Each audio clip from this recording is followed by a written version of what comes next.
한국 덕분에 우리가 살아있습니다.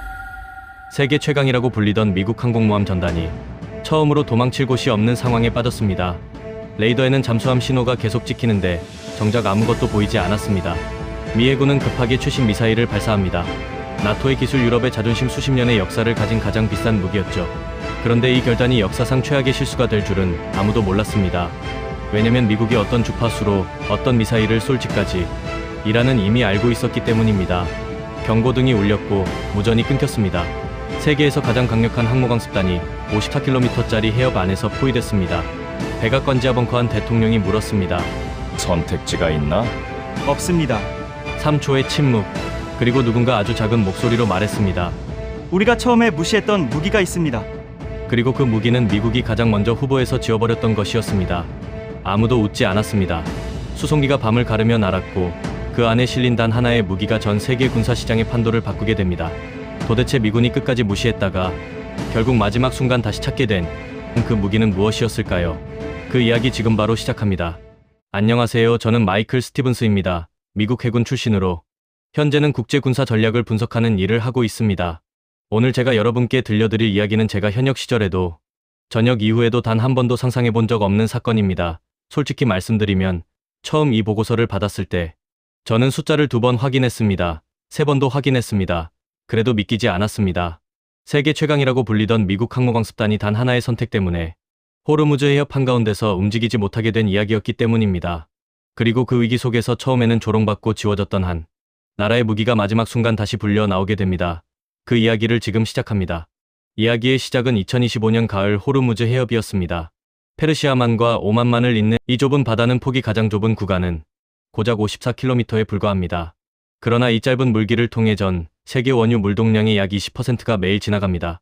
사우디아라비아, 이라크, 쿠웨이트, 아랍에미리트에서 생산된 원유가 이 길 하나를 지나 유럽과 아시아, 그리고 미국으로 흘러갑니다. 그러니 호르무즈 해협이 막힌다는 것은 단순히 기름값이 오른다는 뜻이 아니었습니다.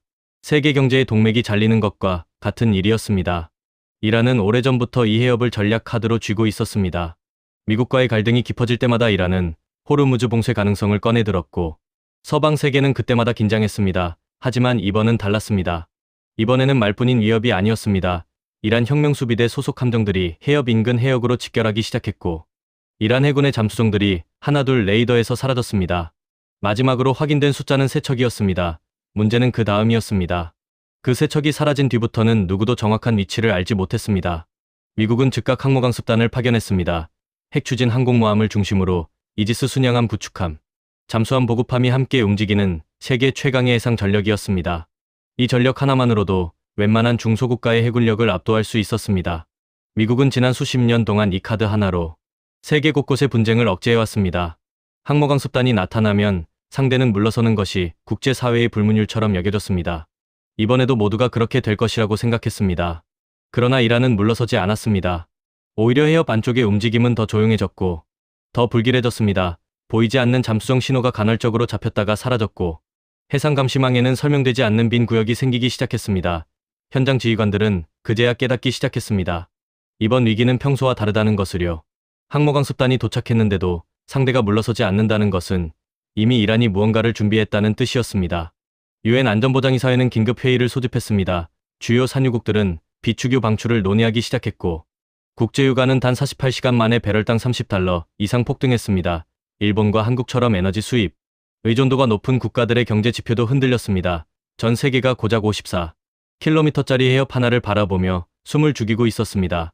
그 바다가 막히는 순간 공장과 항만과 항공 물류까지 줄줄이 멈출 수 있었기 때문입니다.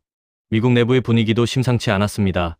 백악관은 겉으로는 외교적 해결을 말했지만 내부에서는 이미 군사 옵션이 검토되고 있었습니다. 펜타곤에서는 밤새 불이 꺼지지 않았고 작전 계획서가 계속 수정됐습니다.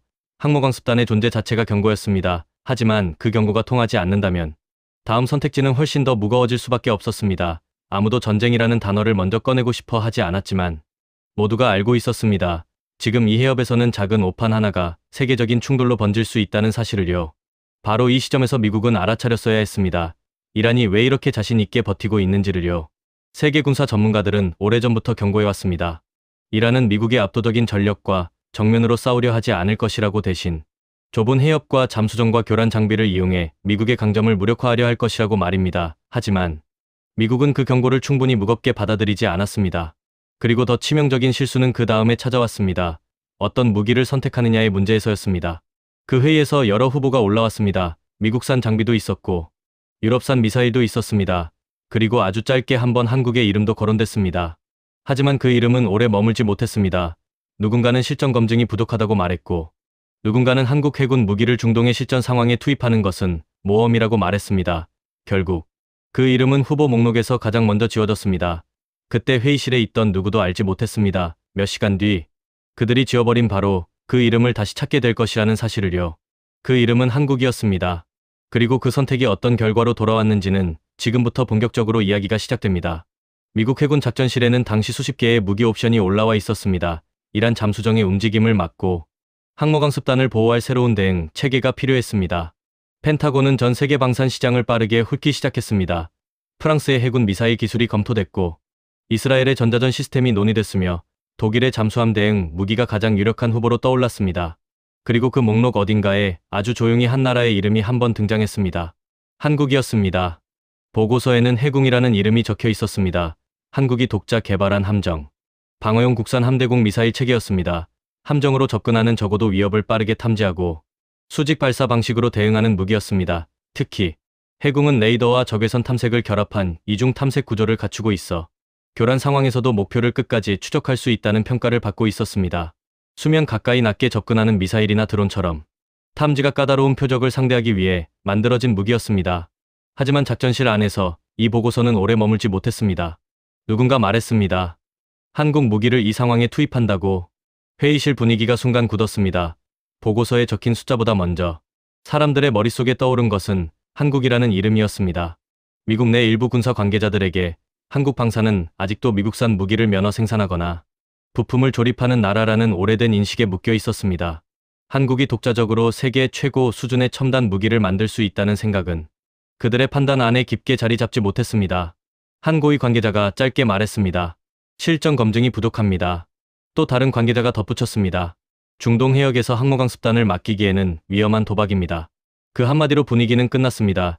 해궁의 탐색 방식도 반응 속도도 교란 대응 능력도 제대로 논의되지 못했습니다. 한국이 만들었다는 사실 하나가 판단을 먼저 내려버렸고 숫자는 그 다음이었습니다. 결국 미국이 선택한 것은 독일의 이다스 미사일이었습니다. 이다스는 독일이 개발한 잠수함 발사 대공 미사일로 나토 표준 체계와의 호환성을 강점으로 내세운 무기였습니다. 유럽 방산 기술의 자존심이라는 수식어가 붙었고 독일이라는 이름은 그 자체로 신뢰처럼 받아들여졌습니다. 가격도 높았고 개발 기간도 길었으며 서류 위에서는 모든 조건을 충족하는 무기처럼 보였습니다. 회의실의 결론은 빠르게 내려졌습니다. 역시 검증된 유럽 기술로 가야 합니다. 누군가는 그렇게 말했고 아무도 강하게 반대하지 않았습니다. 세계 최강의 해군이 선택한 무기가 독일제라는 사실은 오히려 당연한 결정처럼 보였습니다. 미국 입장에서는 모험보다 익숙한 신뢰를 선택한 것이었습니다. 문제는 바로 그 익숙함이었습니다. 미국이 놓친 것은 이다스가 완벽하지 않다는 사실이 아니었습니다. 어떤 무기든 한계는 있습니다. 진짜 문제는 이란이 그 한계를 이미 연구하고 있었다는 점이었습니다. 나토 표준 체계는 강력한 장점이지만 동시에 오래 노출된 체계이기도 했습니다. 주파수 운용 방식, 유도 개념 교전 절차 일부는 수십 년 동안 여러 경로를 통해 분석 대상이 되어 왔습니다. 미국은 이란이 그런 정보를 실전 수준으로 활용하지 못할 것이라고 생각했습니다. 하지만 이란은 미국이 생각한 것보다 훨씬 오래 준비하고 있었습니다. 반대로 해궁의 장점은 바로 그 지점에 있었습니다. 해궁은 미국이나 유럽이 오래 사용해온 체계의 단순한 복제품이 아니었습니다. 한국 해군의 작전 환경에 맞춰 독자적으로 설계된 함정 방어 체계였습니다. 좁은 바다 복잡한 해안선, 적어도 위협 동시 접근하는 표적을 상대해야 하는 한국의 상황에서 출발한 무기였습니다. 그래서 해궁은 단순히 멀리 날아가는 미사일이 아니라 마지막 순간 함정을 지키기 위한 생존 체계에 가까웠습니다. 그런데도 미국은 그 차이를 보지 못했습니다. 작전실 화면에는 숫자가 있었습니다. 탐지 방식이 있었고 교란 대응 능력이 있었고 반응 시간이 있었습니다. 그러나 그 숫자들은 회의실을 설득하지 못했습니다. 사람들은 성능표보다 국적을 먼저 보았습니다. 독일이라는 이름은 신뢰로 익혔고 한국이라는 이름은 모험으로 익혔습니다. 이것이 그날 미국이 저지른 가장 조용한 실수였습니다. 당시 회의에 참석했던 한 분석관은 나중에 이렇게 말했다고 전해집니다. 우리는 무기를 비교한 것이 아니었습니다. 우리는 이름값을 비교하고 있었습니다. 그 말이 모든 것을 설명해 줍니다. 해궁은 후보 목록에서 지워졌습니다. 독일 이다스는 최종 선택을 받았습니다. 백악관에는 안정적인 선택이라는 보고가 올라갔고, 펜타곤은 독일제 시스템을 기반으로 한 긴급 대응 계획을 승인했습니다. 작전실의 공기는 잠시 가벼워졌습니다. 사람들은 적어도 선택은 끝났다고 생각했습니다. 하지만 호르무즈 해협 바다 밑에서는 전혀 다른 시간이 흐르고 있었습니다. 이란 잠수정들은 이미 움직이고 있었습니다. 교란 장비는 조용히 켜지고 있었고, 미국 항모강습단의 통신 패턴과 대응 절차는 하나씩 분석되고 있었습니다. 미국이 어떤 무기를 선택했는지 확인되는 순간, 이란 지휘부의 표정은 달라졌습니다. 그들이 기다리던 답이 나온 것입니다. 독일 무기를 선택하는 순간 이미 시계는 돌아가고 있었습니다. 미국은 자신이 안전한 선택을 했다고 믿었습니다. 그러나 이란은 그 선택이 가장 예측하기 쉬운 선택이었다는 사실을 알고 있었습니다. 그리고 몇 시간 뒤 그 믿음은 호르무즈 해협 한가운데서 처참하게 무너지기 시작합니다. 그 대가는 상상보다 훨씬 빠르게 찾아왔습니다. 미국 항모강습단이 호르무즈 해협에 진입한 지 12시간이 지났을 무렵, 수상함 레이더와 소나 화면에 동시에 이상한 신호가 잡히기 시작했습니다. 신호는 선명하지 않았습니다. 잠깐 나타났다가 사라지고 다시 나타났다가 또 사라지는 패턴이 반복됐습니다. 담당 병사는 처음에 해저 지형, 반사파나 수온층 차이에서 오는 오탐이라고 판단했습니다. 호르무즈 해협은 수심 변화가 복잡하고 수온층이 여러 겹으로 형성되는 해역이라 원래부터 탐지가 까다로운 곳이었습니다. 하지만 신호는 사라지지 않았습니다. 오히려 시간이 지날수록 더 또렷해졌습니다. 함내대잠 담당 장교가 분석에 들어갔습니다. 신호의 이동 속도와 방향을 계산하자 결과는 명확했습니다. 잠수정이었습니다. 그것도 한 척이 아니었습니다. 서로 다른 방향에서 동시에 접근하고 있었고, 움직임은 매우 체계적이었습니다. 단순한 정찰 기동이 아니라 포위 기동에 가까운 패턴이었습니다.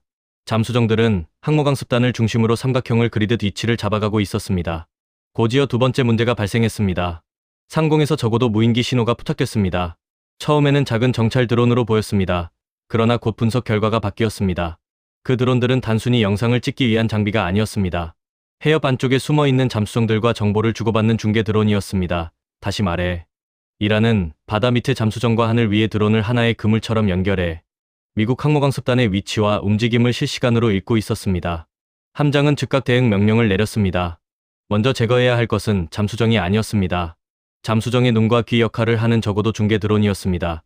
그 연결망을 끊지 못하면 바다 밑에 이란 잠수정들은 계속 미국 함대의 움직임을 읽을 수 있었습니다. 그래서 미 해군은 급히 독일제 이다스 기반 대응 체계를 가동했습니다. 운용팀이 움직였습니다. 목표 좌표가 입력됐고 유도 주파수가 설정됐으며 발사 준비가 완료됐습니다. 모든 절차는 교범대로 진행됐습니다. 수십 번의 훈련에서 반복해온 과정이었습니다. 담당 장교들은 이것이 실전이라는 사실만 빼면 훈련과 다를 것이 없다고 생각했습니다. 발사됐습니다. 그런데 무언가 달랐습니다. 미사일의 궤적을 추적하던 화면에서 신호가 흔들리기 시작했습니다. 유도 신호가 잡히지 않는다는 경고가 떴습니다. 처음에는 일시적인 통신 간섭이라고 판단했습니다. 재조정 명령이 내려졌습니다. 그러나 상황은 나아지지 않았습니다. 미사일은 목표 방향으로 날아가다가 유도 신호를 잃고 궤도를 벗어났습니다. 첫 번째 발사는 실패였습니다. 곧바로 두 번째 발사가 이어졌습니다. 결과는 같았습니다. 세 번째도 마찬가지였습니다. 작전실 안의 공기가 순식간에 바뀌었습니다. 방금 전까지 교범대로 움직이던 장교들의 얼굴에서 자신감이 사라졌습니다. 화면에는 이미 답이 나와 있었습니다. 강력한 전파 교란 신호가 해협 전체를 덮고 있었습니다. 이란 혁명수비대가 운용하는 전자전 장비가 나토 표준 주파수 대역을 정확하게 겨냥하고 있었습니다. 이다스 계열 체계가 의존하는 유도와 통신, 대역이 통째로 흔들리고 있었습니다. 미국이 믿었던 표준이 이란에게는 오히려 가장 명확한 표적이 된 것입니다. 그제서야 작전실은 깨달았습니다. 이란은 이미 알고 있었습니다. 미국이 어떤 체계를 선택할지, 어떤 주파수 대역을 사용할지, 어떤 절차로 대응할지까지 모두 계산하고 있었습니다. 나토 표준 체계는 강력한 장점이었지만 동시에 오래 노출된 체계이기도 했습니다. 이란은 그 노출된 틈을 몇 년 동안 연구했고 그날 호르무즈 해협에서 정확히 찔러 넣었습니다. 미국이 안전하다고 믿었던 것이 이란에게는 가장 공략하기 쉬운 약점이었습니다. 문제는 여기서 끝나지 않았습니다. 중계 드론을 떨어뜨리지 못하자 바다 밑의 잠수정들은 더 과감하게 움직이기 시작했습니다. 미국 함대의 소나가 탐지 신호를 보내면 잠수정들은 잠시 기동을 멈추고 배경소음에 섞여 들어갔습니다. 탐지하면 사라지고 탐지를 멈추면 다시 접근하는 패턴이 반복됐습니다. 화면에는 계속 신호가 잡히는데 정확한 위치는 특정되지 않았습니다. 이것이 가장 위험한 상황이었습니다. 보이지 않는 적이 있다는 것은 두려운 일입니다. 그러나 더 두려운 것은 보이는데도 맞출 수 없는 적입니다. 미국 항모강습단은 지금 그 상황에 놓여 있었습니다. 적은 주변에 있었습니다. 신호도 있었습니다. 방향도 어느 정도는 보였습니다. 하지만 결정적인 순간마다 위치가 흐려졌고 유도 체계는 교란됐고 대응 수단은 하나씩 무력화되고 있었습니다. 항모강습단은 회피 기동을 시작했습니다. 속도를 올리고 방향을 바꾸며 잠수정과의 거리를 벌리려 했습니다. 하지만 호르무즈 해협은 넓은 대양이 아니었습니다. 가장 좁은 구간이 고작 54km인 바다였습니다. 거대한 핵추진 항공모함이 마음껏 몸을 돌릴 공간은 생각보다 훨씬 적었습니다.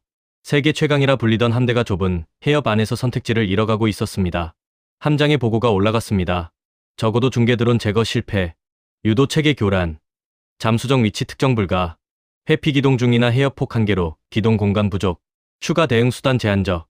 보고서를 받아든 펜타곤의 분위기는 그 자체로 상황의 심각성을 말해줬습니다. 아무도 큰 소리로 말하지 않았습니다. 누구도 책임을 묻지 않았습니다. 그럴 시간이 없었습니다. 화면 속 항모강습단은 아직 버티고 있었지만 모두가 알고 있었습니다. 이 상태가 오래가면 버티는 것이 아니라 갇히는 것이 된다는 사실을요. 바로 그 순간 누군가의 머릿속에 한 이름이 다시 떠올랐습니다. 며칠 전 작전실에서 제대로 검토받지도 못하고 목록에서 지워졌던 무기였습니다. 독일제 장비보다 먼저 지워졌고 유럽 기술보다 낮게 평가됐고 한국이 만들었다는 이유만으로 위험한 도박이라고 밀려났던 무기였습니다. 해궁이었습니다. 물론 해궁은 잠수정을 직접 추격해 격침하는 무기가 아니었습니다. 하지만 지금 미국이 당장 막아야 하는 것은 바다 밑에 잠수정 하나가 아니었습니다. 잠수정이 만들어낸 공중 감시망 적어도 중계 드론, 그리고 고지어 날아올 수 있는 대한 미사일과 포화 위협이었습니다. 이라는 잠수정만으로 항모강습단을 압박하는 것이 아니었습니다. 드론과 전자전과 미사일을 연결해 하나의 공격망을 만들고 있었습니다. 그 공격망을 마지막 순간 끊어낼 무기, 교란 속에서도 표적을 끝까지 추적할 무기, 적어도 위협을 함정 가까이에서 막아낼 무기, 그 조건을 만족하는 이름이 뒤늦게 떠오른 것입니다. 하지만 지금 그 무기는 이곳에 없었습니다. 미국이 직접 지워버렸으니까요. 그 사이 상황은 더 나빠졌습니다. 경보등이 붉게 물들었고 이란 잠수정의 어뢰 발사 준비로 의심되는 신호가 포착됐습니다. 동시에 상공의 중계 드론들이 항모강습단의 이동 경로를 따라 위치를 바꾸기 시작했습니다. 그것은 단순한 감시가 아니었습니다. 공격 직전 표적을 고정하는 움직임이었습니다. 함교 안의 공기가 얼어붙었습니다. 누군가 낮은 목소리로 말했습니다. 저들이 우리를 보고 있습니다. 그 말 한마디가 모든 상황을 설명했습니다. 미국은 세계 최강의 함대를 가지고 있었습니다. 그러나 지금 이 좁은 해협 안에서는 그 힘을 제대로 쓰지 못하고 있었습니다. 이란은 미국의 강점을 피했고 약점을 찔렀습니다. 그리고 미국은 자신이 가장 먼저 지워버린 선택지를 뒤늦게 떠올리고 있었습니다. 항모강습단에 주어진 시간은 빠르게 줄어들고 있었습니다. 그리고 그 시간 안에 미국이 찾아야 할 답은 단 하나였습니다. 처음부터 눈앞에 있었지만 스스로 외면했던 그 답. 그 이름은 한국이었습니다. 지금부터가 진짜 위기의 시작이었습니다. 펜타곤의 보고서가 도착했을 때 회의실 안은 조용했습니다. 아무도 먼저 말을 꺼내지 않았습니다. 화면에는 호르무즈 해협 한가운데 고립된 항모강습단의 위치가 실시간으로 표시되고 있었습니다. 그 주변에는 이란 잠수정들의 예상, 기동 반경이 붉은 선으로 그려져 있었습니다. 세계에서 가장 강력한 전력이라 불리던 항모강습단이 고작 54km짜리 해협 안에서 선택지를 잃어가고 있다는 사실이 숫자로 눈앞에 펼쳐지고 있었습니다. 문제는 단순히 독일제 대응 체계가 실패했다는 것이 아니었습니다. 더 깊은 곳에 있었습니다. 이란이 운용하는 전자전 장비는 나토 표준 주파수 대역을 집요하게 흔들고 있었고 이 환경에서는 미국 항모강습단이 보유한 다른 유도 체계들도 같은 문제에 부딪힐 가능성이 높았습니다. 하나의 무기가 실패한 것이 아니라 미국이 오랫동안 믿어온 방식 전체가 이 좁은 해협 안에서 흔들리고 있었습니다. 그리고 더 무서운 것은 이란이 그것을 이미 알고 있었다는 점이었습니다. 이란 혁명수비대 잠수정들의 움직임은 시간이 지날수록 더 과감해졌습니다. 처음에는 항모강습단의 외곽을 맴돌며 탐지 반응을 살피는 수준이었습니다. 그러나 미국의 유도 체계가 교란에 흔들린다는 사실을 확인한 뒤부터 기동 반경이 눈에 띄게 좁아지기 시작했습니다. 잠수정들은 마치 보이지 않는 끈으로 연결된 것처럼 일정한 간격을 유지하며 항모강습단을 압박했습니다. 그 움직임은 우연이 아니었습니다. 누군가 지휘하고 있었고 누군가 계산하고 있었습니다. 더 위험한 것은 하늘이었습니다. 적어도 중계 드론들은 항모강습단의 이동 방향을 따라 계속 위치를 바꾸고 있었습니다. 잠수정들이 바다 밑에서 움직이고 드론들이 하늘 위에서 표적 정보를 이어주는 구조였습니다. 이란은 잠수정만으로 미국 함대를 위협하는 것이 아니었습니다. 바다 밑의 잠수정, 하늘 위에 드론 해안가의 전자전 장비를 하나의 공격망처럼 묶어놓고 있었습니다. 미국이 마주한 것은 단순한 잠수정 몇 척이 아니라 호르무즈 해협 전체를 이용한 거대한 함정이었습니다. 항모강습단은 회피 기동을 이어갔습니다.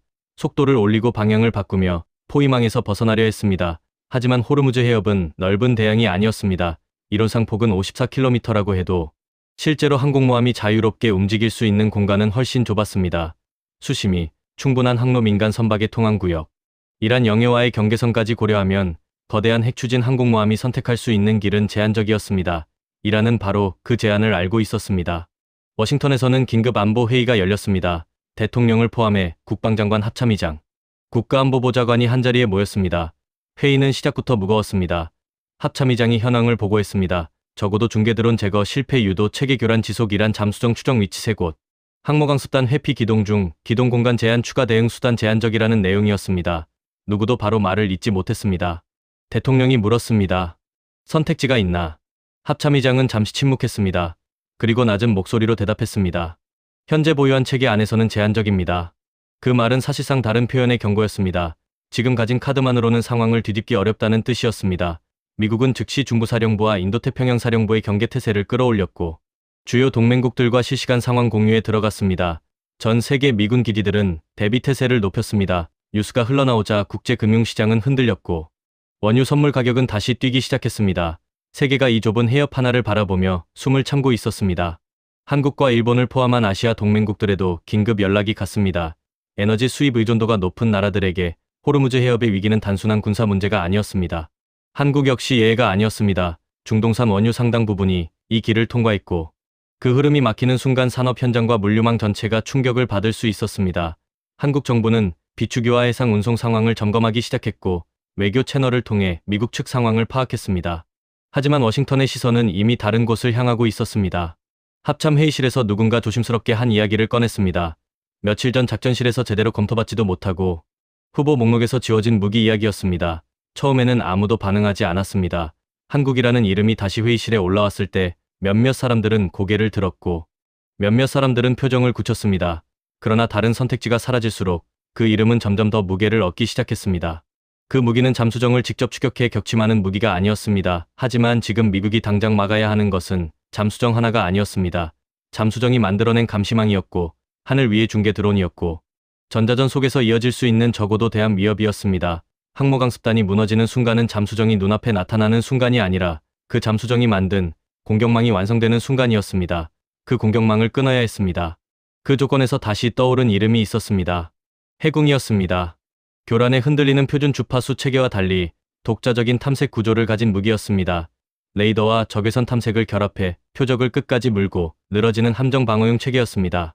적어도 위협을 함정 가까이에서 막아내기 위해 만들어진 무기였습니다. 무엇보다 중요한 것은 이란이 아직 이 체계를 충분히 연구하지 못했다는 점이었습니다. 미국과 유럽의 오래된 체계는 분석돼 있었지만 한국의 방식은 이란에게 익숙한 답안지가 아니었습니다. 이란이 알지 못하는 무기라는 사실이 오히려 가장 강력한 무기가 될 수 있었습니다. 분석관들은 시간을 계산했습니다. 이란 잠수정의 기동 지속 시간 드론 운용 주기 전자전 장비의 가동 한계, 국제사회의 외교 압박 그리고 이란 지휘부가 정치적 결단을 내릴 가능성까지 모두 종합했습니다. 결론은 냉정했습니다. 미국에게 주어진 시간은 길어야 72시간이었습니다.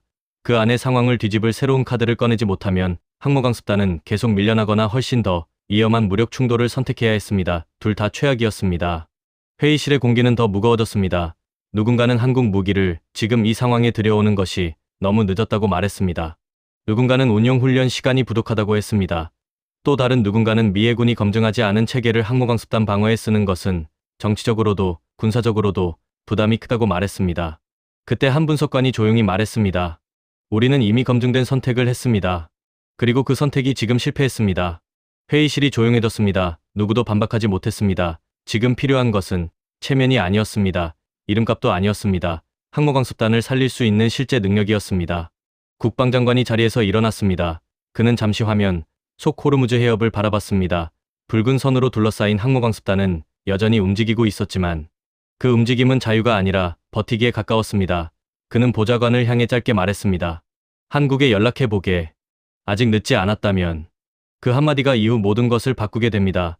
미국이 가장 먼저 지어버렸던 이름이 다시 호출되는 순간이었습니다. 조롱과 의심 속에서 밀려났던 무기가 이제는 세계 최강 함대를 지킬 마지막 카드로 떠오르고 있었습니다. 그리고 바로 이 지점에서 이 이야기는 전혀 예상치 못한 방향으로 흘러가기 시작합니다. 미국이 무릎을 꿇고 찾아간 그 무기가 실제로 무엇을 할 수 있는지, 그 성능이 처음으로 공개되는 순간이 다가오고 있었습니다. 한국 국방부에 미국 측 연락이 닿은 것은 새벽 2시가 조금 넘은 시각이었습니다. 외교 채널이 아니었습니다. 펜타곤 직통 라인이었습니다. 수신 내용은 짧았습니다. 해군 긴급 지원 가능 여부 확인. 며칠 전까지만 해도 검증이 부족하다며 후보 목록에서 지워버렸던 바로 그 무기를 이제는 미국이 먼저 요청하고 있었습니다. 한국 측 실무진은 즉각 회의에 들어갔습니다. 기술적으로는 가능했습니다. 해군은 이미 한국 해군에 실전 배치된 함정 방어용 체계였고 운용 인력과 장비도 준비돼 있었습니다. 다만 문제는 시간이었습니다. 72시간 안에 장비를 이동시키고 미 해군 함정의 전투 체계와 임시 연동 가능한 상태로 만들어야 했습니다. 전체 체계를 새로 설치하는 방식은 불가능했습니다. 그래서 한국은 해군 운용 교관단과 함께 긴급 시험 운용 패키지를 보내겠다고 답했습니다. 조건은 하나였습니다. 한국 교관단이 현장 통합과 초기 운용을 직접 지원해야 한다는 것이었습니다. 미국은 수락했습니다. 수송기가 밤을 가르며 이륙했습니다. 컨테이너 안에는 해군 운용 지원 장비 탐색 데이터 연동 모듈 예비 부품 그리고 한국 교관단이 함께 실려 있었습니다. 어떤 언론도 이 움직임을 포착하지 못했습니다. 세계가 호르무즈 해협을 바라보며 카운트다운을 세는 동안 조용히 다른 시계가 돌아가고 있었습니다. 한국 교관단이 미 해군 담당자들과 처음 마주했을 때 분위기는 어색했습니다. 미국 측 장교들은 표정을 감추고 있었지만 그 안에 담긴 감정은 복잡했습니다. 며칠 전까지 자신들이 무시했던 무기를 이제 배워야 하는 상황이었습니다. 한국 교관단은 그 분위기를 느꼈지만 아무 말도 하지 않았습니다. 해야 할 일이 있었고 시간이 없었습니다. 기술 브리핑이 시작됐습니다. 한국 교관은 해군의 기본 운영 개념부터 설명했습니다. 처음 미국 측 장교들은 형식적인 자세로 앉아 있었습니다. 그러나 숫자가 하나씩 나오기 시작하자 분위기가 달라졌습니다. 첫 번째는 반응 시간이었습니다. 이협 탐지 후 발사 판단까지 한 자리 초 단위로 이어지는 구조였습니다. 미국 장교 한 명이 통역을 통해 다시 물었습니다. 지금 그 숫자가 맞는 건가? 교관은 조용히 답했습니다. 맞습니다. 실사격 훈련 기준입니다. 두 번째는 탐색 방식이었습니다. 해군은 단일 유도 방식에만 의존하지 않았습니다. 레이더와 적외선 탐색을 결합한 이중 탐색 구조를 통해 교란 환경에서도 표적 추적을 유지하도록 설계돼 있었습니다. 해면 반사파가 심하고 적어도 표적이 빠르게 접근하는 환경에서도 종말 단계 추적을 이어가는 방식이었습니다. 미국 측 분석관 한 명이 자료를 넘기다 손을 멈췄습니다. 이건 시뮬레이션인가? 실사격 데이터인가? 한국 교관이 답했습니다. 한국 해군 해상 실사격 데이터입니다. 세 번째 숫자에서 회의실의 온도가 완전히 바뀌었습니다. 종말 단계 명중 오차였습니다. 세부 수치는 비공개였지만 자료에는 미터 단위 오차 범위라는 표현이 적혀 있었습니다. 그것도 전파 교란이 가해진 조건에서 확인된 결과였습니다. 미국 측 장교 한 명이 자리에서 일어나 화면 가까이 다가갔습니다. 그는 한동안 아무 말도 하지 않았습니다. 그리고 천천히 입을 열었습니다. 이 데이터 원본을 받을 수 있습니까? 그 순간부터 회의실의 분위기는 달라졌습니다. 형식적으로 앉아있던 사람들이 앞으로 몸을 기울이기 시작했습니다. 질문이 쏟아졌습니다. 탐지 조건은 무엇인가? 교란 강도는 어느 수준이었나? 실사격 횟수는 몇 회인가? 해면 상태는 어땠나? 한국 교관들은 하나씩 답했습니다. 데이터를 펼쳤고 시험 조건을 설명했으며 훈련 기록을 제시했습니다. 의심이 하나씩 꺾일 때마다 회의실 안의 공기는 조금씩 무거워졌습니다. 자신들이 처음에 무시했던 무기가 실제로 어떤 것인지 숫자로 확인되는 순간이었습니다. 미국 측 분석관들을 가장 놀라게 한 것은 사거리도 반응 시간도 명중 정확도도 아니었습니다. 그것은 설계 철학이었습니다. 해군은 교란이 발생했을 때 어떻게 복구하느냐를 고민한 무기가 아니었습니다. 처음부터 교란이 들어올 것을 전제로 만들어진 무기였습니다. 전파가 흔들리면 다른 탐색 경로로 넘어가고 표적이 낮게 붙으면 해면 반사 속에서 추적을 유지하며 마지막 순간까지 물고 늘어지는 구조였습니다. 분석관 한 명이 자료를 내려놓으며 말했습니다. 우리가 지금까지 잘못된 전제로 무기를 고른 겁니까? 아무도 대답하지 않았습니다. 대답이 필요하지 않았기 때문입니다. 브리핑이 끝난 뒤 통합 작업이 시작됐습니다. 한국 교관단은 미 해군 운용 요원들과 함께 함정 전투 체계와 임시 연동 절차를 마쳤습니다. 통신 프로토콜을 조정하고 실제 위협 환경을 가정한 반응 훈련을 반복했습니다. 처음에는 어색했습니다. 서로 다른 체계를 짧은 시간 안에 맞추는 일은 쉽지 않았습니다. 그러나 한국 교관단은 준비돼 있었습니다. 미 해군 체계와의 인터페이스 방식도 사전에 연구한 상태였습니다. 시간이 지날수록 작업 속도는 빨라졌고 미국 측 요원들의 질문도 달라지기 시작했습니다. 처음 질문은 이것이었습니다. 이 무기가 정말 작동합니까? 몇 시간 뒤 질문은 이렇게 바뀌었습니다. 이 무기는 지금 상황에서 어떻게 작동합니까? 마지막에는 전혀 다른 질문이 나왔습니다. 한국은 왜 이런 방식으로 설계했습니까? 관심이 결과에서 원인으로 옮겨가고 있었습니다. 무기가 얼마나 멀리 날아가느냐가 아니라 한국이 어떻게 이런 무기를 만들 수 있었는지를 궁금해하기 시작한 것입니다. 그 질문이 나온 순간 한국 교관단 수석은 잠시 말을 멈췄습니다. 그리고 천천히 답했습니다. 한국은 오랫동안 좁은 바다에서 싸워야 하는 나라였습니다. 공간이 없을 때 어떻게 싸우는지를 오래 고민한 나라입니다. 해궁은 그 고민의 결과입니다. 회의실 안이 잠시 조용해졌습니다. 미국 장교들은 그날 처음으로 해궁이 단순한 미사일이 아니라는 사실을 이해했습니다. 그것은 한국이 처한 지리적 현실과 안보 환경 속에서 만들어진 생존의 기술이었습니다. 좁은 바다, 복잡한 해안선, 적어도 위협 전자전.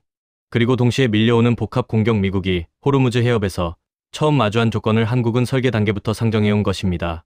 이 사실이 알려지기 시작한 것은 훈련이 마무리될 무렵이었습니다.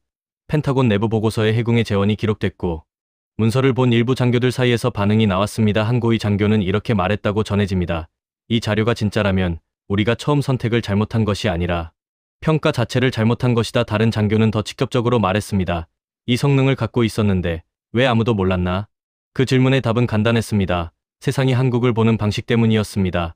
작은 나라, 미국 무기면허 생산국, 아직 검증이 부족한 방산신흥국, 오래된 시선이 숫자보다 먼저 판단을 내렸고 그 판단이 보고서를 후보 목록에서 지워버렸습니다. 그러나 이제 그 판단은 호르무즈 해협 한가운데서 무너지고 있었습니다. 해궁은 아직 발사되지 않았습니다. 아직 실전을 보여준 것도 아니었습니다. 그러나 숫자만으로 이미 무언가가 바뀌기 시작했습니다. 한국을 얕보던 시선이 흔들렸고 의심은 재검증 앞에서 꺾였으며 관심은 성능에서 설계로 설계해서 한국이라는 나라 자체로 옮겨가고 있었습니다. 그리고 진짜 충격은 아직 시작도 하지 않았습니다.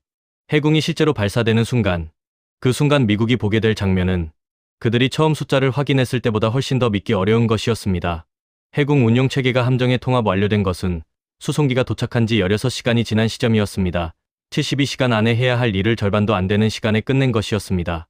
한국 교관단이 가져온 통합 절차서에는 미 해군 체계와의 인터페이스를 사전에 연구한 흔적이 곳곳에 배어 있었습니다.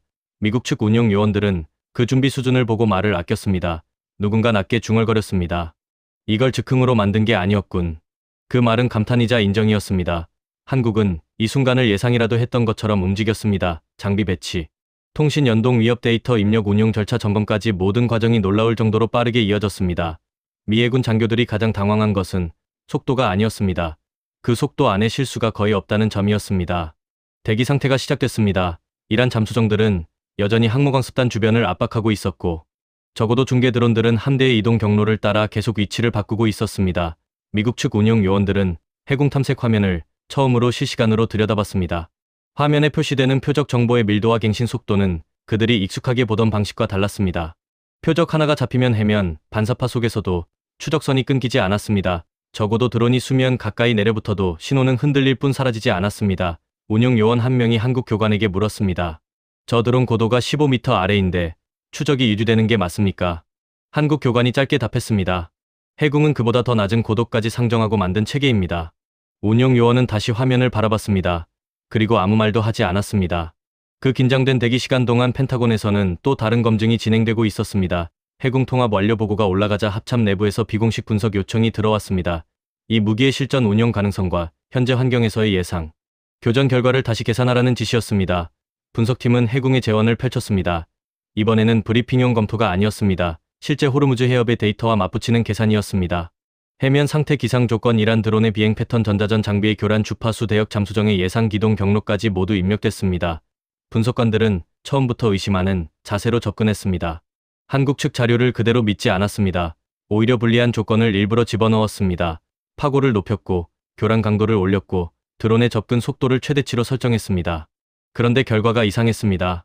좋지 않아야 할 조건에서도 수치가 무너지지 않았습니다. 이중 탐색 전환 시간은 예상보다 짧았고 종말 단계 추적 유지율은 기존 단일 탐색 체계보다 훨씬 높게 나왔습니다. 한 분석관이 입력값을 다시 확인했습니다. 변수 하나를 바꾸고 다시 돌렸습니다. 또 바꾸고 다시 돌렸습니다. 결과는 크게 달라지지 않았습니다. 그가 옆 동료에게 조용히 말했습니다. 이 숫자가 맞다면 이 환경에서는 우리가 가진 어떤 함정 방어 체계보다 안정적이라는 뜻이야. 동료가 화면을 바라보다가 짧게 말했습니다. 다시 돌려봐. 3번을 돌렸습니다. 결과는 같았습니다. 보고서는 합참의장 책상에 올라갔습니다. 합참의장은 보고서를 읽고 담당 분석관을 직접 불렀습니다. 그가 물었습니다. 이 수치는 한국 측 시험 데이터를 그대로 쓴 건가, 아니면 우리 환경 변수로 다시 검증한 건가? 분석관이 답했습니다. 한국 측 데이터를 기반으로 했지만 호르무즈 환경 변수는 우리가 독립적으로 입력했습니다. 합참의장은 잠시 침묵했습니다. 그리고 말했습니다. 독립검증팀을 꾸려라. 처음부터 다시 돌려. 독립검증은 6시간이 걸렸습니다. 결론은 달라지지 않았습니다. 검증팀 책임자는 보고서 마지막에 한 줄을 덧붙였습니다. 수치에 문제가 있는 것이 아니라 우리의 초기 평가에 문제가 있었습니다. 그 보고서가 국방장관에게 전달된 시각 호르무즈 해협에서는 상황이 급변하고 있었습니다. 이란 잠수정 한 척이 항모강습단의 주력 구축함과 거리를 좁히기 시작했습니다. 접근 속도와 방향을 분석한 결과 어뢰 발사 최적 위치로 이동하는 패턴과 일치했습니다. 동시에 잠수정이 올린 것으로 추정되는 적어도 중계 드론 2기가 함대 근거리에서 포착됐습니다. 고도는 10m 안팎이었습니다. 기존 체계로는 반응 시간이 너무 짧았습니다. 전자전 교란까지 동시에 걸려 있었습니다. 미국 측 운용 요원들의 손이 굳었습니다. 그때 한국 교관이 화면을 바라보며 짧게 말했습니다. 지금 조건 그대로입니다. 해군이 이 환경을 위해 만들어진 무기입니다. 발사 명령이 내려졌습니다. 해군이 처음으로 실전에서 작동하는 순간이었습니다.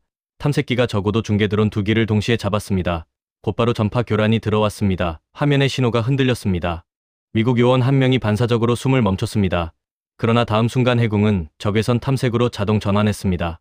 추적선은 끊기지 않았습니다. 발사부터 표적 도달까지 걸린 시간은 운용 요원이 숫자를 입 밖으로 꺼내기도 전에 끝났습니다. 드론 2기가 거의 동시에 사라졌습니다. 함내 탐색 화면에서 표적 신호가 지워졌습니다. 작전실은 순간적으로 완전히 조용해졌습니다.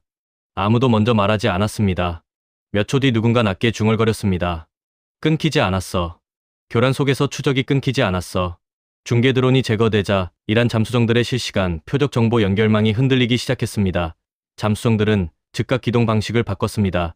조금 전까지는 하나의 그물처럼 움직였지만 이제는 제각각 흩어지는 개별 회피 기동으로 바뀌었습니다.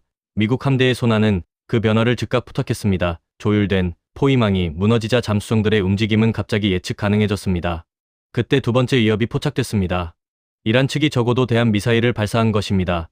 미사일은 해면에 바짝 붙어 빠르게 접근하고 있었습니다. 기존 방어 체계가 가장 까다로워하는 유형의 위협이었습니다. 탐지와 대응 사이의 시간이 극단적으로 짧아지는 방식이었기 때문입니다. 해군 탐색기가 표적을 잡았습니다. 교란이 다시 들어왔습니다. 이번에는 복합 교란이었습니다. 전파 신호를 흔들고 적외선 영역까지 교란하려는 방식이었습니다. 그러나 해군은 두 신호를 교차 분석하며 표적의 실제 위치를 역산했습니다. 신호는 흔들렸지만 추적선은 사라지지 않았습니다. 유격됐습니다. 명중오차는 미터 단위였습니다. 함장이 즉시 말했습니다. 확인해라. 실제 요격인지 다시 확인해라. 탐색 화면에는 표적 신호가 없었습니다. 레이더에도 없었습니다. 교란 신호가 갑자기 약해졌습니다. 이란 측 전자전 장비가 순간적으로 패턴을 바꾼 것입니다. 아마도 자신들이 성공했다고 믿었던 교란 방식이 왜 통하지 않았는지 파악하려 한 것이었습니다. 어느 쪽이든 분명한 사실은 하나였습니다. 해협 안의 균형이 바뀌고 있었습니다. 세 번째 교전이 이어졌습니다. 이번에는 이란 측이 방향을 나눴습니다. 두 군데에서 동시에 드론을 접근시켰습니다. 해군이 동시 표적을 각각 추적할 수 있는지 시험하려는 듯한 움직임이었습니다. 탐색기는 두 표적을 독립적으로 잡았습니다. 발사 명령이 다시 내려졌습니다. 두 기 모두 요격됐습니다. 요격 간격은 채 2초가 되지 않았습니다. 함내 보고가 올라갔습니다. 교전 결과를 접한 펜타곤 작전실에서는 처음에 보고서를 다시 요청했습니다. 같은 내용이 다시 올라왔습니다. 한 장교가 믿기지 않는다는 표정으로 물었습니다. 전탄 명중의 교란 환경 요격 성공, 그리고 동시 교전까지 맞습니까? 분석관이 답했습니다. 맞습니다. 확인됐습니다. 회의실 안에는 침묵이 흘렀습니다. 수치를 봤을 때도 놀랐고 시뮬레이션 결과를 봤을 때도 놀랐습니다. 그러나 실제 교전 결과를 받아들었을 때의 충격은 완전히 달랐습니다. 계산이 현실이 되는 순간이었습니다. 예측이 전장에서 증명되는 순간이었습니다. 누군가 조용히 말했습니다. 우리가 이걸 왜 몰랐지? 이번에는 단순한 감탄이 아니었습니다. 진짜 질문이었습니다. 한국이 이런 무기를 갖고 있다는 사실을 왜 아무도 진지하게 다루지 않았는가? 왜 숫자를 보기 전에 국적을 먼저 봤는가? 왜 작은 나라라는 전제가 성능표보다 먼저 작동했는가? 그 질문들이 펜타곤 작전실 안을 무겁게 맴돌았습니다. 한국 교관단 수석은 요격 결과를 확인하고 서울에 보고를 올렸습니다. 내용은 짧았습니다. 교전 완료. 전탄 명중. 체계 이상 없음. 서울에서 응답이 왔습니다. 확인. 계속 유지하라. 그것이 전부였습니다. 화려한 말도 없었고 과장도 없었습니다. 한국은 해야 할 일을 했고 결과가 나왔으며 계속 임무를 유지하면 됐습니다. 그러나 호르무즈 해협 바깥에서는 완전히 다른 반응이 시작되고 있었습니다. 교전 결과가 미군 함대 내부에서 퍼지자 인근 해역에 배치된 다른 국가 함정들에도 정보가 흘러들어갔습니다. 교전 당사자가 아닌 위치에서 상황을 지켜보던 일부 국가해군 장교들은 즉각 자국지휘부에 보고했습니다. 요격 성공 자체보다 더 큰 관심사는 어떤 체계가 그것을 해냈느냐였습니다. 답은 한국이었습니다. 처음에는 재확인 요청이 들어왔습니다. 한국 체계가 맞는가 다시 한번 확인해달라는 내용이었습니다. 재확인이 됐습니다. 한국이 맞았습니다. 영국 해군 연락관은 자국 본부에 보낸 보고서에 이렇게 적었다고 전해집니다. 현장에서 확인한 운용 성능은 사전 예상을 상당히 상회했으며 특히 복합교란 환경에서의 추적 유지 능력은 현재 보유 체계와 비교 검토할 필요가 있다는 내용이었습니다. 그 보고서를 받은 영국 측 분석팀은 해군 관련 공개 자료를 처음으로 본격적으로 검토하기 시작했습니다. 프랑스 측 반응은 처음에는 조심스러웠습니다. 교전 상황의 변수가 많았을 것이라며 결과를 단정하기 어렵다는 입장이었습니다. 해군의 성능이 특정 조건에서 과대평가됐을 가능성이 있다는 유보적인 분석도 나왔습니다.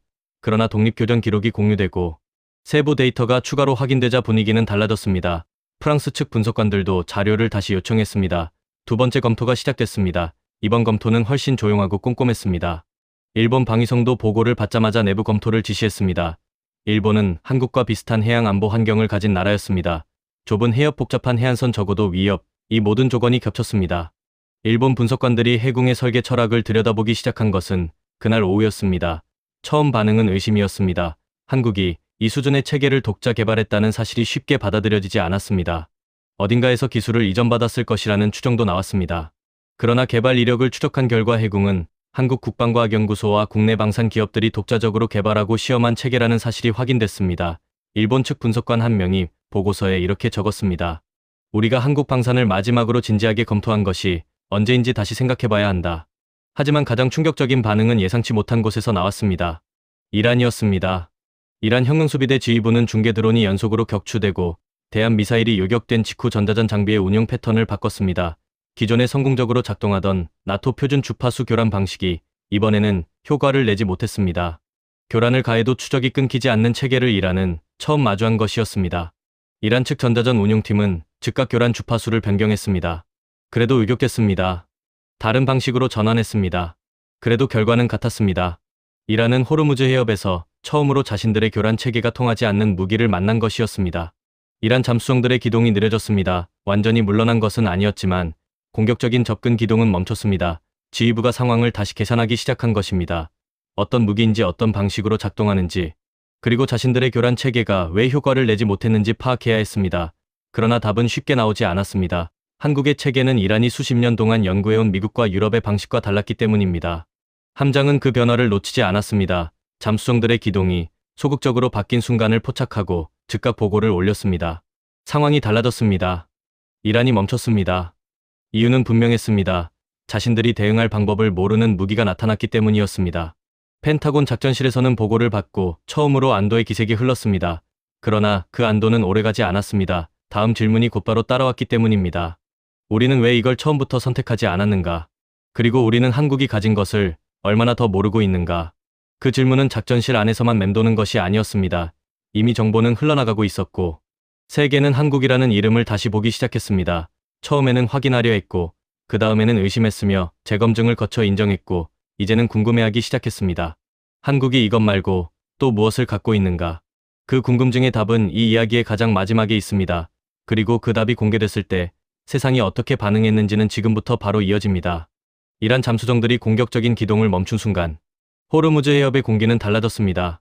물리적으로 달라진 것은 아무것도 없었습니다. 잠수정들은 여전히 해협 안에 있었고 이란 혁명수비대는 철수하지 않았으며 긴장은 여전히 팽팽했습니다. 하지만 주도권은 바뀌었습니다. 며칠 전까지 포위망을 좁히던 쪽이 이제는 멈춰서서 계산을 다시 하고 있었습니다.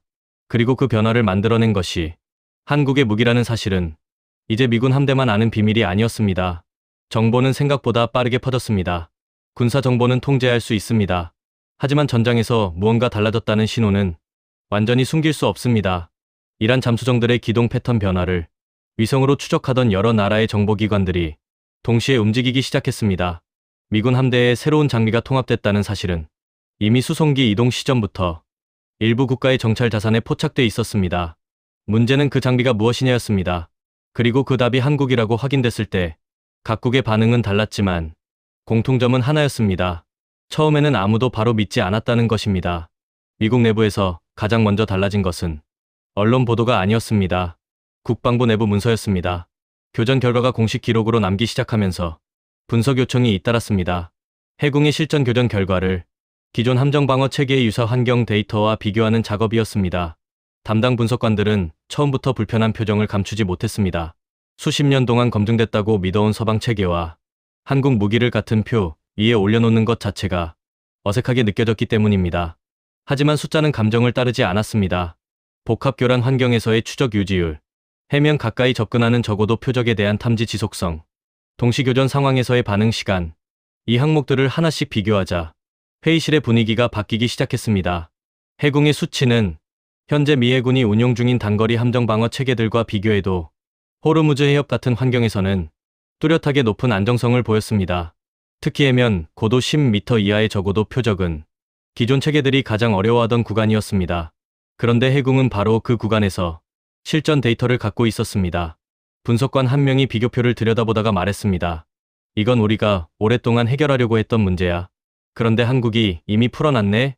그 말은 농담이 아니었습니다. 적어도 해면 밀착 위협은 미 해군이 오랫동안 골치를 앓아온 문제였습니다. 해면 반사파 간섭 때문에 기존 탐색 체계들은 고도 20m 아래로 내려오는 표적을 끝까지 추적하는데 한계를 보였습니다. 이란을 포함한 여러 적성국들은 바로 그 약점을 겨냥해 무기와 전술을 발전시켜왔습니다. 미국도 이 문제를 해결하기 위해 여러 개발 프로그램을 운용하고 있었습니다. 하지만 실전에서 바로 쓸 수 있는 해법은 아직 완성되지 않았다고 여겨졌습니다. 그런데 한국은 그 해법을 이미 함대에 올려놓고 있었습니다. 비교 분석 보고서가 올라가자 국방부 내부에서 추가 지시가 내려왔습니다. 해군의 개발 과정과 시험 이력을 전부 검토하라는 내용이었습니다. 이번에는 단순한 재원 비교가 아니었습니다. 어떤 과정을 거쳐 이 무기가 만들어졌는지, 핵심 기술이 어디서 왔는지, 한국이 어떻게 이 수준에 도달했는지를 파악하려는 것이었습니다. 관심이 무기의 성능에서 그 무기를 만든 나라로 옮겨가기 시작했습니다.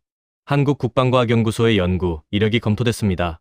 분석관들은 해군 이전 단계의 개발 프로그램들을 추적했습니다. 추적하면 할수록 놀라운 것들이 나왔습니다. 해군의 이중 탐색 구조는 하루아침에 만들어진 기술이 아니었습니다. 수십 년 동안 한국 해군의 실제 작전 환경에서 반복 시험하고 실패하고 수정하고 다시 시험하며 쌓아온 결과였습니다. 외부에서 사온 기술이 아니었습니다. 문제를 스스로 정의하고 스스로 풀어온 과정이었습니다. 한 분석관이 개발 이력을 훑어보다가 혼잣말처럼 말했습니다. 이 나라는 언제부터 이렇게 하고 있었던 거야? 그 질문은 미국만 하는 것이 아니었습니다. 독일의 반응이 나온 것은 교전 결과가 알려진 지 이틀이 지난 시점이었습니다. 독일 입장에서는 복잡한 상황이었습니다. 자국의 무기 체계가 교란 환경에서 흔들렸고 한국 무기가 그 자리를 대신해 실전 성과를 냈기 때문입니다. 독일 방산업계 내부에서는 처음에 상황을 축소하려는 반응이 나왔습니다. 호르무즈 해협의 전자전 환경이 특수했고 이다스 계열 체계가 설계된 운용 조건과 달랐다는 설명이었습니다. 기술적으로 완전히 틀린 말은 아니었습니다. 하지만 그 해명은 오히려 한국 무기의 강점을 더 선명하게 드러냈습니다. 독일이 설계 조건 밖의 환경이라고 설명한 그 조건이 해군에게는 기본 전제였기 때문입니다. 독일의 한방산 분석 기관은 이중 탐색 구조의 기술적 가능성과 구현 난이도를 검토한 보고서를 작성했습니다. 처음 전제는 이랬습니다. 이론적으로는 가능하지만 실전 수준으로 구현하려면 상당한 기술 축적이 필요하다. 그러나 한국의 실사격 데이터와 호르무즈 해협 교전 결과를 대조하면서 그 전제는 바뀌었습니다. 보고서 결론에는 이런 문장이 담겼다고 전해집니다. 구현 가능성을 논할 단계가 아니라 이미 구현된 사실을 분석해야 하는 단계다. 미국 언론에 이 이야기가 흘러나온 것은 교전 결과가 알려진 지 사흘째 되는 날이었습니다. 처음에는 단편적인 정보였습니다. 미군 함대가 새로운 방어 체계를 투입했고 이란의 공격을 막아냈다는 내용이었습니다. 어떤 체계인지는 명시되지 않았습니다. 그러나 군사 전문 매체들이 추적을 시작했고 한국이라는 이름이 거론되기 시작했습니다. 처음에는 조심스러웠습니다.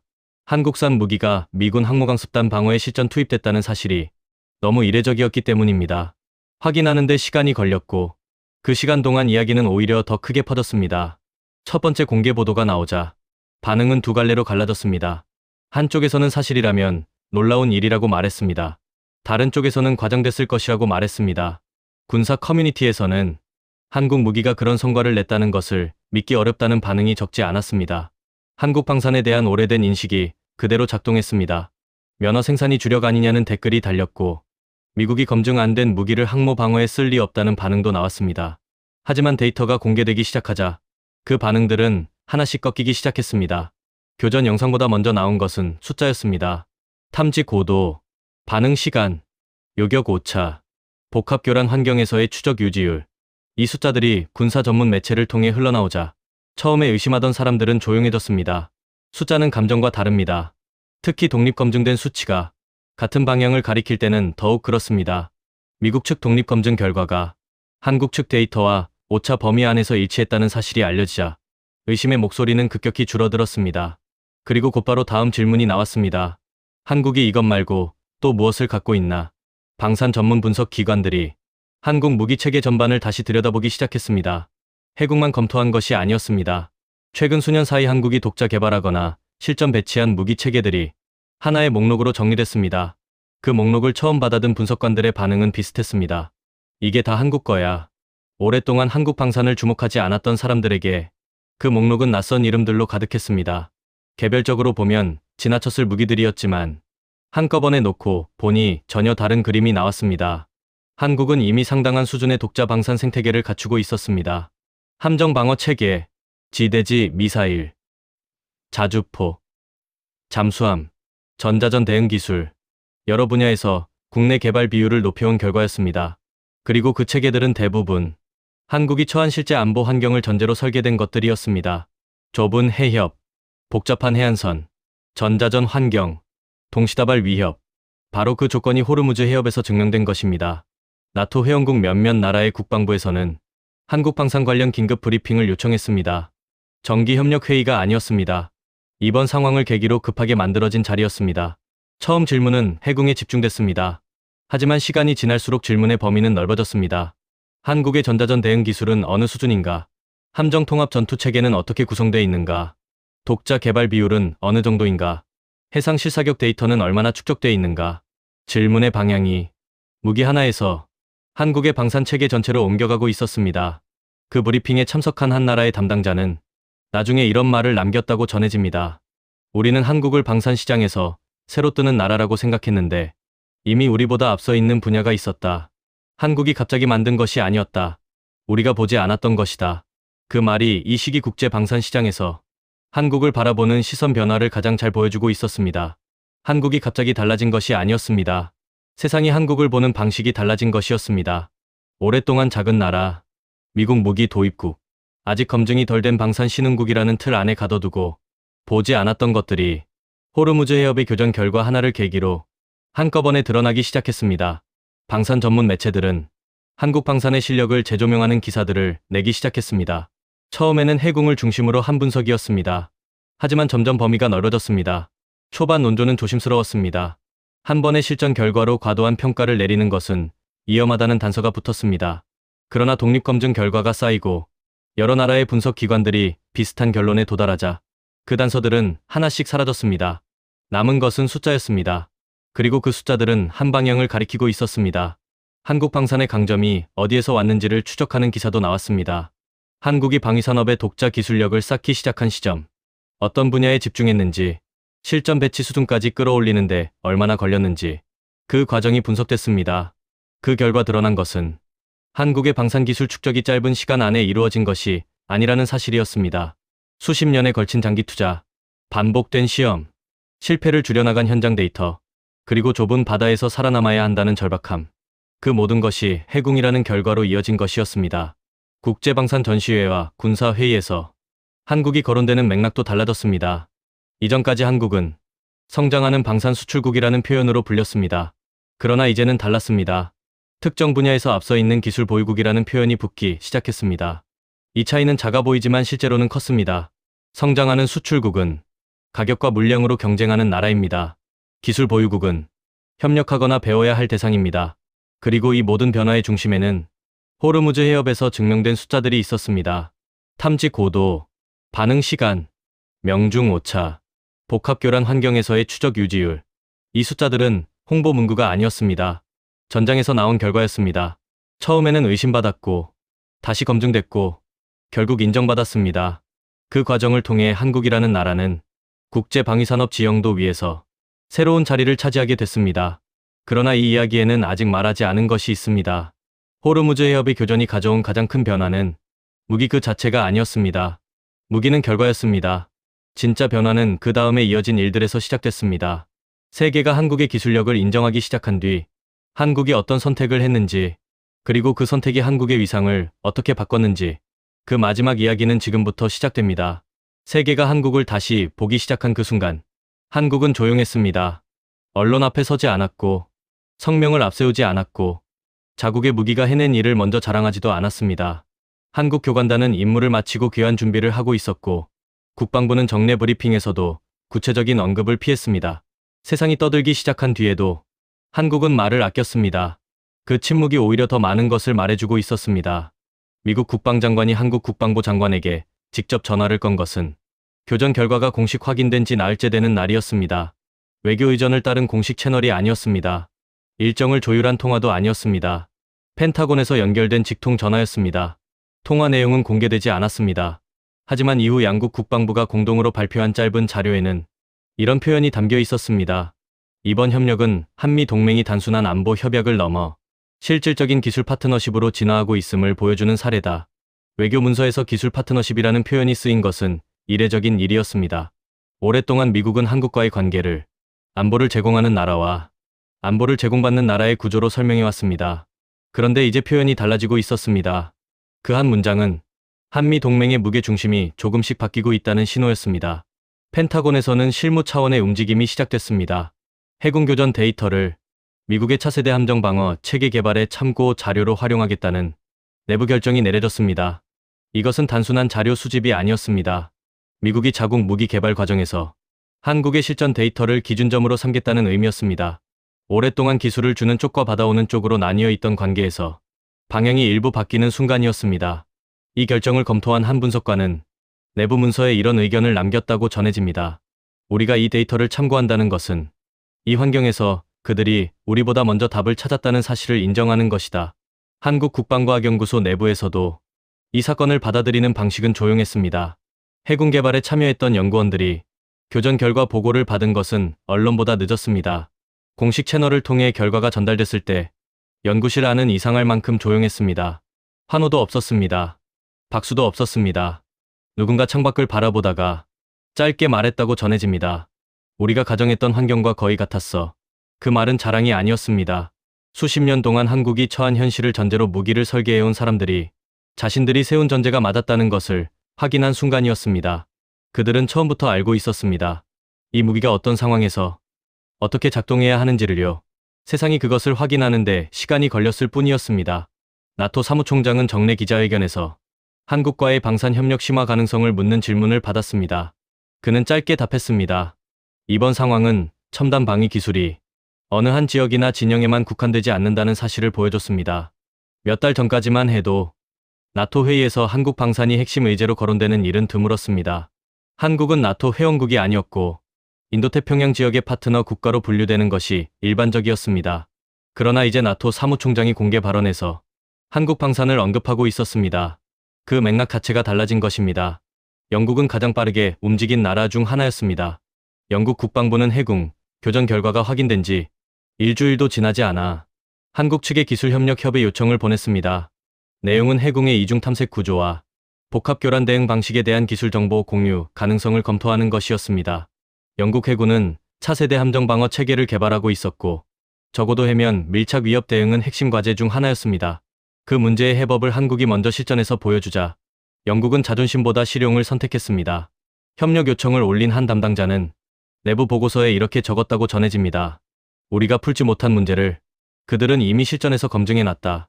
배우는 것이 맞다. 프랑스의 반응은 조금 더 복잡했습니다. 처음에 교전 결과를 조심스럽게 다뤘던 프랑스 측 분석관들은 두 번째 검토에서 입장을 바꾸기 시작했습니다. 공식 반응은 영국보다 늦었고 표현도 신중했습니다. 한국과의 방산 협력 가능성을 탐색할 의향이 있다는 수준이었습니다. 하지만 내부 움직임은 달랐습니다.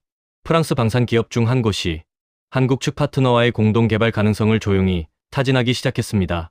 자존심을 지키는 외교 언어와 실리를 찾는 실무 움직임이 동시에 진행되고 있었습니다. 호주는 이 상황을 가장 직접적으로 받아들인 나라 중 하나였습니다.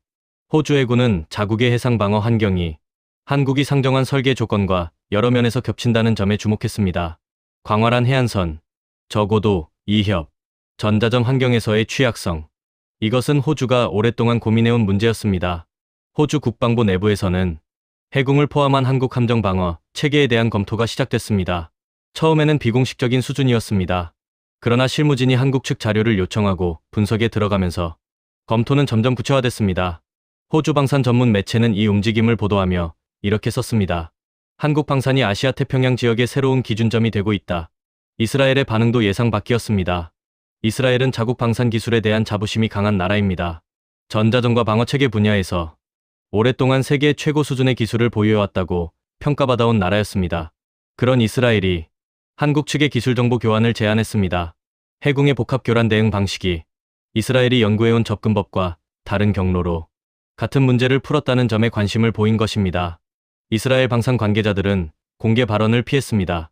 하지만 기술 교류를 타진하는 움직임 자체가 이미 많은 것을 말해주고 있었습니다. 그것은 비슷한 수준의 기술을 가진 나라들 사이에서만 이루어지는 접근이었습니다. 인도 역시 달라졌습니다. 인도는 오래전부터 한국 방산에 관심을 보여왔습니다. 하지만 이전까지의 관심은 주로 가격 경쟁력에 집중돼 있었습니다. 이번에는 달랐습니다. 인도 해군 분석팀이 해군의 기술적 구조를 검토하면서 관심은 가격이 아니라 성능으로 옮겨갔습니다. 인도가 마주한 해상 위협 환경에서도 적어도 복합 위협 대응 능력은 핵심 과제였습니다. 그리고 해군은 바로 그 문제에 특화된 무기였습니다. 인도 측 실무진이 한국 대사관을 통해 접촉한 내용은 단순한 구매 문의가 아니었습니다. 공동 개발과 기술 협력 가능성을 포함한 포괄적인 협력 타진이었습니다. 한국 측 담당자는 처음에 범위를 다시 확인했다고 합니다. 인도가 이런 방식의 협력을 제안한 것은 이전과 달랐기 때문입니다. 가장 예상하기 어려웠던 반응은 중동 지역에서 나왔습니다. 아랍에미리트와 사우디아라비아는 호르무즈 해협 긴장이 자국 에너지 수출에 직결되는 나라들이었습니다. 이란의 위협에 대한 대응 능력을 강화하는 것은 두 나라의 오랜 과제였습니다. 미국과 유럽의 무기를 주로 도입해온 이 나라들이 이제 한국 측에 관심을 표명하기 시작했습니다. 처음에는 비공식적인 접촉이었습니다.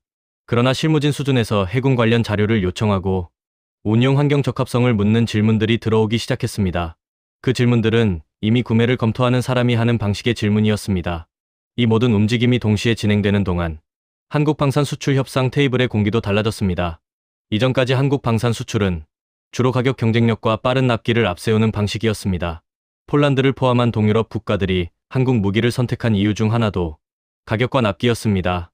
그러나 이제는 달랐습니다. 협상 테이블에서 상대방이 먼저 기술력을 언급하기 시작했습니다. 해군이 실전에서 보여준 것이 한국 방산 전체에 대한 새로운 기준점이 되고 있었습니다. 가격을 묻기 전에 성능을 확인하려는 방식으로 접근이 바뀌고 있었습니다. 한국 국내에서도 변화가 있었습니다. 방산업계 내부에서는 이번 상황이 갖는 의미를 조심스럽게 분석하는 목소리가 나왔습니다. 한방산기업연구소의 보고서는 이렇게 정리했습니다. 실전 데이터는 어떤 홍보 자료도 대체할 수 없다. 호르무즈 해협에서 만들어진 데이터는 한국 방산이 오랫동안 갖지 못했던 것이었다. 시험장 데이터와 실전 데이터 사이의 거리는 숫자로 측정할 수 없을 만큼 크다. 이번에 그 거리가 좁혀졌다. 그 보고서는 내부 문서였지만 그 안에 담긴 인식은 이 시기 한국 방산 전체가 공유하고 있던 것이었습니다. 국제방산 시장에서 거래의 방식이 달라지는 데는 시간이 걸립니다. 신뢰는 하루아침에 쌓이지 않습니다. 기술력도 한 번의 교전으로 완전히 증명되지 않습니다. 그러나 흐름이 바뀌는 순간은 분명히 있습니다. 그리고 그 순간은 대부분 누군가가 더 이상 의심할 수 없는 결과를 만들어냈을 때 찾아옵니다.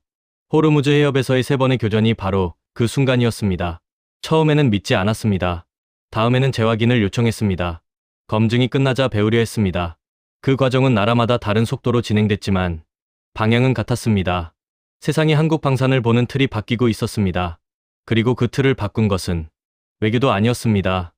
홍보도 아니었습니다. 좁은 바다에서 살아남아야 한다는 현실이 만들어낸 기술이었습니다. 수십 년 동안 반복된 시험이 쌓아올린 데이터였습니다. 아무도 주목하지 않는 동안 조용히 계속해온 연구의 결과였습니다. 세상이 뒤늦게 알아챈 것이었습니다. 한국은 이미 그 자리에 있었습니다. 미국 대통령이 한국 대통령과 정상통화를 한 것은 교전 결과가 최종 확인된 지 닷새째 되는 날이었습니다. 통화 후 백악관이 발표한 자료에는 이런 표현이 포함되어 있었습니다. 이번 협력은 한미 동맹의 새로운 장을 열었습니다. 동맹이 새로운 장을 열었다는 표현은 외교 문서에서 쉽게 쓰이지 않습니다. 그것은 관계가 이전과 달라졌다는 것을 공식적으로 인정하는 방식이었습니다. 그 통화가 끝난 뒤 한국 국방과학연구소 어딘가의 연구실에는 여전히 불이 켜져 있었습니다. 누구도 카메라 앞에 서지 않았습니다. 누구도 자신들이 세상을 구했다고 말하지 않았습니다. 연구원들은 다시 다음 문제를 풀고 있었습니다. 해궁이 증명한 것은 끝이 아니었습니다. 시작이었습니다. 좁은 바다에서 오래 고민해온 나라의 다음 질문은 이미 시작돼 있었습니다. 그리고 그 답이 세상에 나오는 날, 세계는 또 한 번 처음에는 믿지 않을 것입니다. 또 한 번 재확인을 요청할 것입니다. 또 한 번 숫자를 들여다볼 것입니다. 그리고 결국 인정하게 될 것입니다. 한국은 그 사이클에 이미 익숙해져 있었습니다. 아무도 보지 않는 동안 계속하는 것, 의심받아도 멈추지 않는 것, 조용히 쌓아 올린 뒤 결정적인 순간 숫자로 증명하는 것, 그것이 한국이 오랫동안 해온 방식이었으니까요. 호르무즈 해협에서 세계 최강 함대를 멈춰 세운 것은 단순한 미사일 한 발이 아니었습니다. 작은 나라라고 불리던 한국이 수십 년 동안 포기하지 않고 쌓아온 기술의 시간, 그리고 아무도 믿지 않았던 이름이 결국 세계의 기준이 되는 순간이었습니다. 그날 이후 한국 방사는 더 이상 누군가의 대체제가 아니었습니다. 세계가 먼저 확인해야 하는 선택지가 되었습니다. 오늘의 이야기가 재밌으셨다면 좋아요, 구독 부탁드립니다.